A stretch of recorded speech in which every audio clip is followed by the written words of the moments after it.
Well, welcome to my channel Mispronounced Adventures. My name's Alex, and after 5 years of owning this van, I'm going to finally make a van tour video. So, this is my van Yeti, a 2018 Ford Transit Mk8 in L3H3 size, which is basically a medium wheelbase, just under 6 meters. And I've done a lot of stupid things with it. 2020, I bought this at 78,000 miles, 2 years old, as an empty panel van, and from there, it's been my base of operations for trips for years. Now, I don't call myself a full-time van lifer because I spend half my year overseas, usually leading trips as an expedition leader, which takes me to far-flung places, such as jungles, deserts, the Himalaya, and many other places.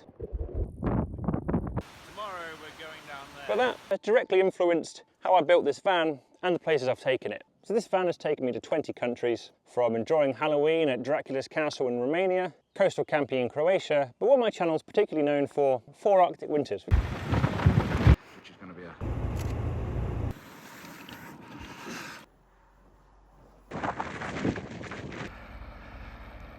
And if you're new to my channel and just finding it because of this video, consider subscribing and checking out the Arctic winters. There's 4 of them. It's given me massive highs, being able to experience all manner of things in the northern Nordics in the middle of winter.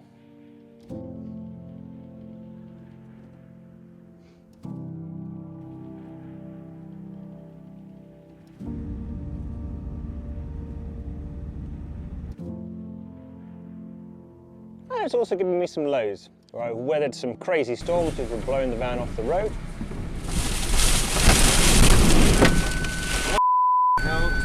Or crashing into a ditch. That's not ideal. And it's allowed me to see some major things and chase some of my silly goals, which is to show the lowest cold temperature I possibly can on the van's dashboard. The current record is -38. New personal record, -38. So, what you're about to see inside this van is built by someone who likes working in extreme environments, but also has a passion for technology. So let's look inside. First obvious feature when you come in, shower room. Not only a shower room, it's also a kit drying room and storage when I needed to move 4 tyres. Sometimes my own genius is staggering. You've got all the filters at the back, so it is a recirculating shower system. It only means I've got unlimited hot water. Turn the recirculating shower on. Give that a second to run the hot water through. Shower water gets filtered through 5 different filters and a UV steriliser to back into the shower tank, and then it loops round. And then after you finish, you can dump that into the grey tank. My thoughts, if I'm going to spend that much time in real estate building a shower room, I want it to be a good shower. Right, time to get in the shower. You don't need to see the rest. The diesel heater also vents into the room as well, and it has its own roof vent, so I can dry kit, or if you're really ambitious, Off this room I can put the diesel heater on full and turn it into a sauna as well. next up the main back of the van. So lighting is smart lighting. I got Philips Hue lighting throughout the van, and while some people might sound a bit of a gimmick, it allows me to have completely different zones of lighting in the van. So I have automatic floor lighting if I get out of bed after dark, and whilst I've got the bright white on now, at night time I can automatically have a different button which turns into just a low orange mode. And when there's internet connectivity, the Alexa can control them. Shut up, I'm not talking to you. Any of my smart integrations built into this van need to work offline when there's no internet, as well as working online. So much like the Philips Hue lighting can be voice activated with Alexa, it's all based locally so you can use it when there's no internet. Onto the kitchen area, all electric cooking in this van. So I've got a single induction stove for cooking in the pan, or coffee, or toasties. And I've got an air fryer I can bring out as my equivalent of an electric oven. Tap with hot and cold water, and a sink which drains into the grey tank under the van. Under the kitchen area, we have all the utilities. Dometic fridge, your fridge freezer, mostly just filled with mayonnaise and alcohol at the minute. And then utilities under here, hot water tank, 18 litres, and that's for the recirculating shower only. And cold water tank, this has gone through a few iterations. I originally had a far larger tank, now I've got a 36 litre one, works fine for me. Water heating system is based under here, so I use a Bobble Van's hot water system, which uses the hot air from the diesel heater through a heat exchanger to heat the hot water, and it's pretty quick at doing so. Filling up is just using expandable hose, which features often on my videos. I don't have the right connector, so this is a bit over the top for...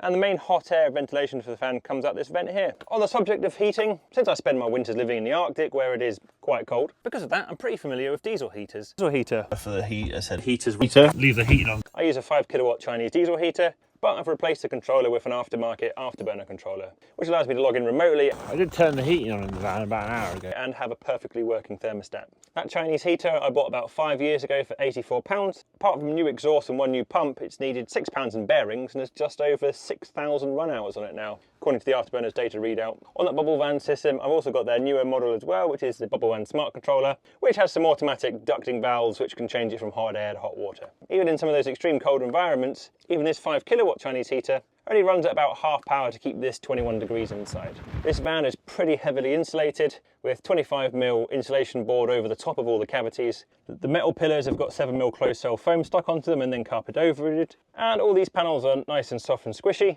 and only velcroed on as well. So behind them you have access to all the insulation, which can get uncut, opened, and if I needed to run more cables in the future, not too difficult to do. Warm in the winter and reasonably cool even though it's a dark van in the summer. The diesel heater itself is located in a separate compartment under the fridge, so it doesn't heat up the fridge. The ambient hot air from the venting tubes keeps the water tanks warm in the winter, and also a small fan pumps hot air from that cabinetry into an air gap underneath my lithium batteries, which keep them warmer as well. Not that my batteries actually need it. And something not many vans have is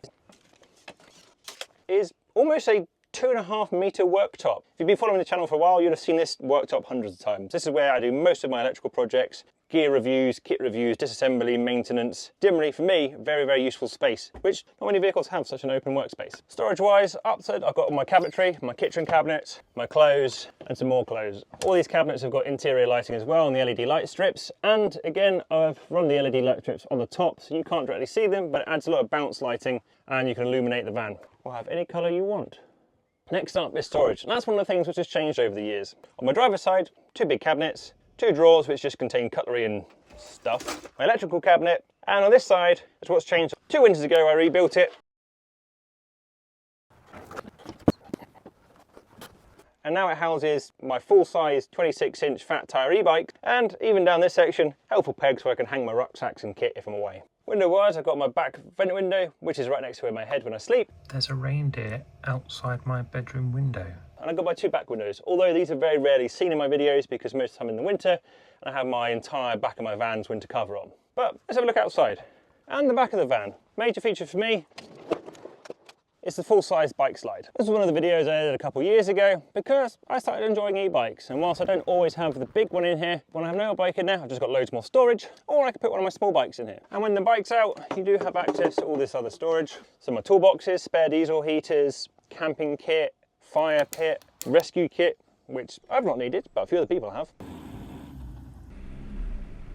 All fits down here, so even when I added the bike, I didn't lose that much space internally. And in the winter, when I don't want to have to open up the back doors, you can sort of awkwardly get the bike out to access the storage as well. Hence why I built this big cutout. Next up, since I mentioned I like technology, let's talk about the electrics. So a Victron-based system, I've got 400 amp hours of lithium battery, which uses Roma's Extreme series, which are unheated but cold temperature lithium batteries where they can still charge with an internal cell temperature of -30, and that's because it uses a slight variation on the normal cells. Since I do spend most of my time in the Arctic, my solar, there's either no sun rising above the horizon or the panels are covered in ice. So most of my charging potential during the winter comes off my DC-DC chargers, which is 2 older model Orion 30 amp DC-DC chargers with their own custom cooling system, which gets them to be about 34 amp each maximum output. Keeps them cooler. The cabinet itself is also vented and has a 3D printed duct up here sucking hot air out. Sometimes you can see how well that works. If it's muddy on the back, you can see how the back window where the extractor is heats up and dries off first. For the inverter, I've got a 1600 VA Victron Multi Plus, which is my inverter for my electric cooking and charging most of my appliances. It's also my hookup as well. The hookup cable is frozen. Overall, it's a brilliant unit, the Multi Plus. Solar, I've got 500 watts on the roof of 2 house-sized panels. They're quite old panels now, which I got for free off a solar installer. So they're far higher wattage versions now for the same size. But the key reason for me I wanted to cover the majority of my roof with these 2 giant solar panels is it keeps the van a lot cooler in the summer as the sunlight hits the panel, heating the panel up and not top of the van. It also stops rain noise because almost no rain hits the top of my van and hits the panels instead. But 500 watts is plenty for me for what I use. All of that Victron kit is managed by a Servo GX, and I use the Touch 70 screen to access all of it. So I can see at any time how much of my solar is coming in, the battery level, the DC loads, the inverter in and out, and the alternator charging as well. But it's more than just an electrical ecosystem. It allows me to see the water levels in my hot tank and my cold tank. And since I previously mentioned my love of cold conditions, temperature sensors throughout the van, from one based in the wing mirror telling me outside temperature, one in the shower room telling me temperature, one in the habitation, and one in the cabin. All this data is also logged and accessible remotely via the VRM, for those who like data, which includes me. That does also mean when I'm working overseas in remote places, as long as I've got internet and the van does, I can log in and see what's going on. Speaking of internet, that's the next point. Internet in this van has changed over the years. Originally, it was a Huawei E5575 4G router with no external antenna, but over the last couple of years I've made some upgrades. 2 winters ago I added a new Kuma 4G internet system, which has now got a roof puck, so I have an external antenna and better signal. And then this winter I added Starlink Mini to the roof using Starv mounts, which is just mounted up there. For that I have a bit of networking, which, depending on which one is activated, the 4G is always turned on and the Starlink is turned on manually by a switch on the wall. The internal router, which all of my devices and my phone connect to when I'm in the van, automatically changes over between Starlink and 4G internet depending on what's on, with Starlink being priority as it's usually faster. I also have a second electrical cupboard, which houses the servo, which is the brain you saw on the screen, the Philips Hue hub, and also the Philips Hue's lighting as it's 24 volt. The Starlink Mini's Starv mounts 12 volt to 48 volt PoE injector, so it's powered directly off DC and doesn't use the inverter. Up here is my main fuse board. So opposed to a conventional fuse box, I just got a fuse board which contains all the fuses, and it means I can turn things on and off quite easily. Things do change over the years. These were originally my isolators, but I found them to be crap, so they're just redundant and I've left them there. A few final points on the electrics. Power stations. I think power stations are brilliant bits of kit. Yes, as a YouTuber I get to review lots of them. However, the amount of times they come in useful as a redundant or backup electrical system for a van, especially on a way in the Arctic. And they get used quite a lot. When the alternator broke, I effectively powered the van off it. The anchor power station was plugged into my 12 volt DC 30 amp charger, which is then plugged into my starter battery. So, well, power stations have their use. Need to do some of the heat shrinking for the electrics, and it's currently -20 in the Arctic. Inside it's running off the anchor. Or when I've needed to thaw out components, I've Probably going to be way quicker for me if I just use the EcoFlow and a heat gun. Again, let's get the heat gun on a bit more. at least I know if there was a failure in my main electrical system, I've got a temporary backup one. On this shelving, variety of things, mostly storage, but I've also got my Xbox and my Apple TV as well. I've got the popular Max fan, which has been my main ventilation, a SwitchBot hub, which allows me to use voice activation to turn the Max fan on and off, or just on my phone remotely. A few of my other bits of tech. Up top, I've got my DVR, which is an 8-channel system with a drop-down screen, so I can turn on and see what's going on outside the vehicle. I've got wide-angle cameras all the way around the van, one in the cab, a roof-mounted one, which is my Northern Lights camera, which works pretty well. Once again, trying to sleep, but the Northern Lights are out on the main camera. And then 2 IR cameras on each corner of the van pointing forwards, all with custom 3D printed mounts I've created. It does allow me to capture some extra content for video creation, such as this Arctic winter when I had a little incident.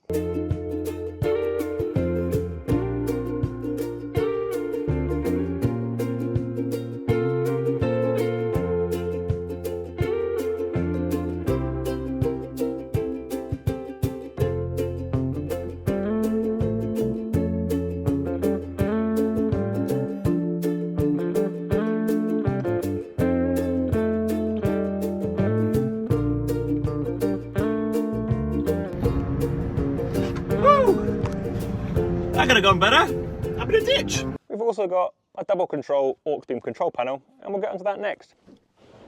And next up, into the cab. Or, one of my favourite features of the van is the sliding insulated bulkhead door. Particularly in the Arctic winters, 21 degrees in the back of the van, the cabin can be -20 or plus in the morning, which sometimes I need to remember not to leave my energy drinks, otherwise they'll freeze solid. Oopsie daisies, my energy drink is in the process of opening itself for me. The cab-wise, it's got a few upgrades. Single passenger seat after I took out the bench seat. The old bench seat from the front of this van is now in the back, which means I've still got 3 seat-belted seats in the van and all the storage which you get with those bench seats. That's also my main sitting area in the back of the van where I work on my laptop or eat food. But with a single, it now allows me to easily walk through into the back and the front. In the front, a few different things. My main phone mount, which is where the GPS is, and what a lot of the video is recorded from if I'm speaking to camera. Well, my mascot, a Yeti, named after the vehicle, and also Chopper as well. Well, Chopper, we got ourselves into this mess.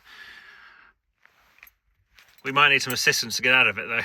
Up here I've got the reversing camera, which is also a dash cam in the format of a mirror, and I've got a new upgrade to the van, which is a thermal dash cam from a camera mounted on the roof, which is mostly fun, but in the Arctic allows me to pick out moose,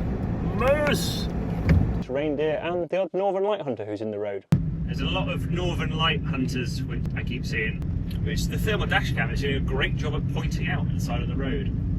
Down on the dash, I've got a KW206, which gets asked about a lot in the videos. Effectively, it's an OBD2 display, which can effectively display any information your OBD2 port can output. So I have mine usually showing coolant temperature, because coolant's quite important in the Arctic. The coolant temperature is -30. For me, I've also got it set to display voltage, which was quite helpful this winter when the drive up to the Arctic, my alternator failed, and I was able to figure that out because I could see it wasn't outputting on there. Or temperature, fuel per hour, and for this van, even though it is right-hand drive, I've done more miles of this on the wrong side of the road in Europe than I have in the UK, so I've got kilometres an hour in the centre as well. Two buttons which operate the DC-DC charger, so I can choose to have none of them on, one of them or both of them. And the button which activates the aux beam control panel, which is mirrored in the back. So, aux beam control panel. And it's featured throughout probably every Arctic video I've done. And most of it is lighting based. As you may have not guessed from the outside of my van, I like lights. And auxiliary lighting is really important for the Arctic. It's quite dark a lot. So a lot of what this controls is lighting. I've got the light bar button, and that binds my big light bars to my high beam, or it binds my bonnet lights to my fog lights. Manual front lights, left auxiliary lighting, right auxiliary lighting, rear auxiliary lighting. So those all can be accessed as well from the same control panel next to the bed. So if it's dark and I look out the window, the back of the front, I can turn the lighting on.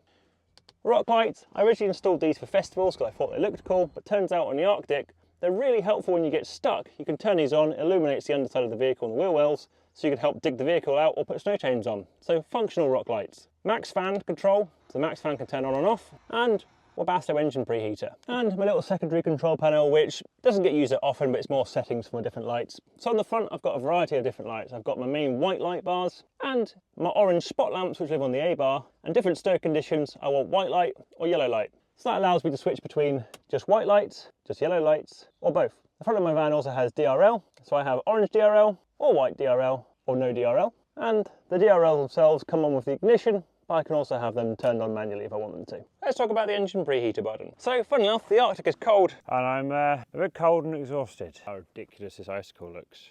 And British vans don't like to start in that sort of temperature. So I have a Webasto engine preheater, which is from a scrapped Land Rover Discovery, which I bought on eBay for about £28, £100 in parts, and made some videos about how to retrofit them. So from the cab or in my bed, I can turn the engine preheater on. put the engine preheater on. That boots up. It's a 5 kilowatt diesel hydronic heater, and that heats the engine coolant to about 80 degrees and shuts off. After the coolant is heated, flick the key and the van starts like a summer's day. Right, -19 outside, 74 degrees coolant. There we go, no problems at all. Most people living in the northern Nordics have some form of engine preheating. If you're going to be more remote places, you usually have a diesel powered one. And if you're more urban, people have usually electric ones. It's generally been faultless in my 4 winters. My very first winter, my antifreeze or coolant froze, so it wouldn't start. It looks frozen. And other times when it was -37 overnight, the Arctic diesel feeding the engine preheater froze. But after I eventually got it started, it worked fine. So this van uses the 2 litre Ford EcoBlue, which not many people like as a wet belt. But the engine itself, it hasn't really given me any issues. I had the bolt done at 111,000 miles, and it gets its oil changed regularly. The engine at its core has been fine, although I've had to replace alternators. And that's how you easily remove an alternator from a vehicle. Alternator clutch bearings. Not spinning.